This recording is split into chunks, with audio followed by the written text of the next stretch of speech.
Мирошниченко. Дети войны. Мы родились в один из дней войны. Нечаянно, не вовремя, не кстати. Как бы полка единого сны в его одном едином цимбате.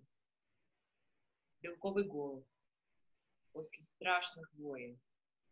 И говорят, рождаются девчонки. Но это после. Мальчик. И живой. Я все-таки тянул к еде ручонки. Но не было у мамы молока.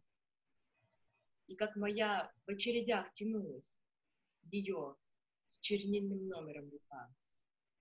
А крик мой гас в шумах тревожных улиц, а сердце, не рассчитанное жить, с младенчества давало перебои.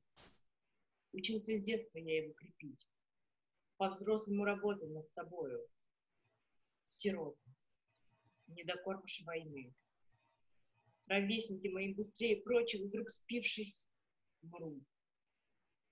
Но умираем мы порой не только в звании рабочих, безжалостной истории назло. Мы космос, вам освоили недаром, нам и в работе, и в любви везло, да ныне стройки и стихи слагаем.